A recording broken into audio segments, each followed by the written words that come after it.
तर शेतकरी मंडळी हो नमस्कार. कोणकोणत्या भागामध्ये जोरदार किंवा मध्यम स्वरूपाचा पाऊस येणाऱ्या काही दिवसामध्ये 10, 11, 12, 13, 14 ला होणार आहे. आजच्या व्हिडिओतून आपण बघणार आहोत. त्यामुळे व्हिडिओ शेवटपर्यंत पहा आणि चॅनलवर नवीन असाल तर सर्वात आधी चॅनलला सबस्क्राईब नक्की करून जा. तर वार आहे रविवार आणि तारीख आहे 10. तर संध्याकाळी 6च्या सुमारास कोणत्या भागामध्ये वातावरणामध्ये बदल होताना दिसत आहे? चला तर आजच्या व्हिडिओतून आपण जरासं जाणून घेऊया. तर आपण जर कोल्हापूरचा परिसर जर बघितला तर येथे ढगाळ वातावरण संध्याकाळी 6च्या दरम्यान असू शकतं. त्याचबरोबर सावंतवाडी हा जर परिसर बघितला, तर या परिसरात देखील ढगाळ वातावरण असणार आहे. त्याचबरोबर आपण थोडंसं वर जाऊया सातारा, भोर, चिपळूण, महाड, मुंबई परिसर जर बघितला, अलिबाग, लोणावळा, पुणे, खेड, तर या परिसरात देखील कोरडं वातावरण असणार आहे. त्यामुळे शेतकऱ्यांनी सतर्क राहण्याची काही गरज नाहीये. त्याचबरोबर जळगाव, मालेगाव, छत्रपती संभाजीनगर, अहिल्यानगर या परिसरात देखील कोरडं वातावरण दिसत आहे. त्याचबरोबर शेगाव, वाशिम, नांदेड, अमरावती हा परिसर जर बघितला, येथे देखील कोरडं वातावरण असणार आहे. त्याचबरोबर चंद्रपूर या परिसरात देखील कोरडं वातावरण असणार आहे. तर शेतकऱ्यांसाठी अत्यंत महत्त्वाचा हा व्हिडिओ आहे. त्यामुळे व्हिडिओ शेवटपर्यंत नक्की पहा. तर बघूया आपण सोमवारी 11 तारखेला काही भागामध्ये पाऊस पडण्याची शक्यता आहे का? तर इथे जर आपण बघितलं तर चंद्रपूरमध्ये कोरडं वातावरण दिसत आहे. त्याचबरोबर नागपूरमध्ये देखील कोरडं वातावरण दिसत आहे. त्याचबरोबर अजूक जर आपण बघितलं अमरावती, शेवगाव, वाशिम या परिसरात देखील कोरडं वातावरण दिसत आहे. त्याचबरोबर आपण कोल्हापूरचा जर काही परिसर जर बघितला, कणकवली वगैरे, तर इथे हलक्या ते मध्यम स्वरूपाचा पाऊस होऊ शकतो. कारोलमध्ये जर गेलो, तर इथे देखील कणकवली, कारोल हा जर परिसर बघितला, तर इथे हलका ते मध्यम स्वरूपाचा पाऊस होऊ शकतो. त्याचबरोबर सावंतवाडी परिसर जर आपण बघितला, इथे आपण बघू शकतो, ते हलक्या ते मध्यम स्वरूपाचा पाऊस पडू शकतो किंवा तिथे ढगाळ वातावरण देखील असू शकतं. तर शेतकरी मंडळी हो, तुम्ही कोणत्या भागातून आपले व्हिडिओ पाहतात हे कमेंट करायला विसरू नका. तर बघूया संध्याकाळी 6 वाजता 12 तारखेला वातावरणामध्ये काही बदल होतोय का? तर येथे जर बघितलं आपण कणकवली परिसरात देखील 12 तारखेला संध्याकाळी 6च्या दरम्यान जोरदार किंवा मध्यम स्वरूपाचा पाऊस होऊ शकतो. त्याचबरोबर थोडंसं वर येऊया आपण. तर इथे चिपळूण परिसर जर बघितला, खेड, तर या परिसरात देखील ढगाळ वातावरण असणार आहे. त्याचबरोबर थोडंसं वर जाऊया आपण.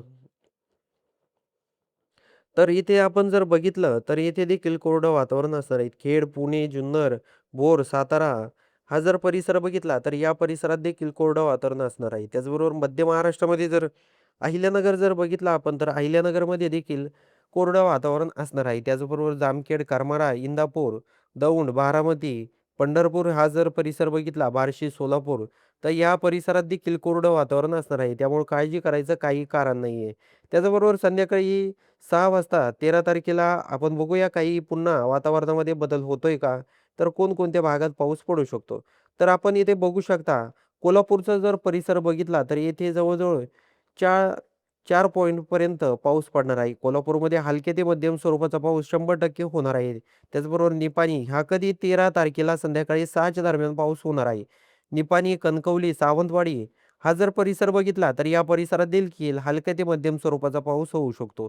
चिपळूण, सातारा, महाड, त्याचबरोबर भोर, पुणे, खेड, खेडमध्ये जर बघितलं तर येथे ढगाळ वातावरण असणार आहे. त्यामुळे काळजी करायचं काही कारण नाहीये. त्याचबरोबर जुन्नर, अकोले हा परिसर जर बघितला, येथे देखील ढगाळ वातावरण असू शकतं. नाशिक परिसर अगदी कोरडं वातावरण असणार आहे. त्यामुळे काळजी करायचं काही कारण नाही. मालेगाव, मनमाड, कोपरगाव हा जर परिसर बघितला, येथे देखील कोरडं वातावरण असणार आहे. त्याचबरोबर सिल्लोड या परिसरात देखील कोरडं वातावरण असणार आहे. त्याचबरोबर कन्नडमध्ये देखील कोरडं वातावरण आहे. छत्रपती संभाजीनगरमध्ये कोरडं वातावरण आहे. पण तिथं ऊन देखील जास्त प्रमाणात असणार आहे. 40 डिग्री ऊन असणार आहे. जवळ-जवळ सगळ्याच भागामध्ये 40-42 डिग्री ऊन असणार आहे. त्यामुळे काळजी करायची गरज नाहीये. त्याचबरोबर थोडंसं आपण आता इकडे चंद्रपूर भागामध्ये जर बघितला, इथे देखील कोरडं वातावरण दिसत आहे. आता थोडंसं पुढे जाऊया आपण. 14 तारखेला जर आपण बघितलं, तर वातावरणामध्ये काही बदल होतोय का? तर हे आपण बघू शकतो. संध्याकाळी 6च्या दरम्यान आपल्याला हा सगळा परिसर कोरडं वातावरण दिसत आहे. इथे पुणे परिसरात ढगाळ वातावरण असू शकतं संध्याकाळी 6च्या दरम्यान. इथे जर बघितलं पुणे, खेड हा जर परिसर बघितला तर भोर, तर या परिसरात देखील ढगाळ वातावरण असणार आहे. संध्याकाळी 6च्या दरम्यान चिपळूण, महाड, सातारा य या परिसरात देखील ढगाळ वातावरण असणार आहे. त्याचबरोबर ईश्वरपूर, कोल्हापूर, राजपूर, त्याचबरोबर कणकवली, निपाणी हा परिसर जर बघितला, तर या परिसरात देखील 14 तारखेला संध्याकाळी 5 ते 6 च्या दरम्यान जोरदार स्वरूपाचा पाऊस पडणार आहे. तर तिथल्या शेतकऱ्यांनी सतर्क राहण्याची गरज आहे. प पणजीमध्ये देखील जोरदार स्वरूपाचा पाऊस पडणार आहे. त्यामुळं काळजी करायचं कारण आहे. त्याचबरोबर सोलापूर परिसर जर बघितला, तर या सोलापूर परिसरात देखील हलका ते मध्यम स्वरूपाचा पाऊस होऊ शकतो किंवा जोरदार स्वरूपाचा देखील सोलापूरच्या काही भागात जोरदार स्वरूपाचा पाऊस आहे. काही भागात हलके ते मध्यम स्वरूपाचा पाऊस होऊ शकतो. पंढरपूरच्या परिसरांमध्ये देखील त्याचा फटका बसू शकतो. म्हणजे हलक्या ते मध्यम पाऊस देखील होऊ शकतो किंवा ढगाळ वातावरण त्या भागामध्ये असू शकतं. तर आपण जर बघितलं अजूक तर इथे बाकीच्या भागामध्ये जर बघितलं तर इथे कोरडं वातावरण दिसत आहे. त्याचबरोबर आता थोडंसं आपण जर इकडे बघितलं तर हलक्या ते मध्यम स्वरूपाचा इथं आता इकडे सगळीकडं कोरडं वातावरण दिसत आहे. त्याचबरोबर कोल्हापूरमध्ये देखील मध्यम स्वरूपाचा पाऊस पडणार आहे. तर शेतकऱ्यांसाठी हा अत्यंत महत्त्वाचा व्हिडिओ होता.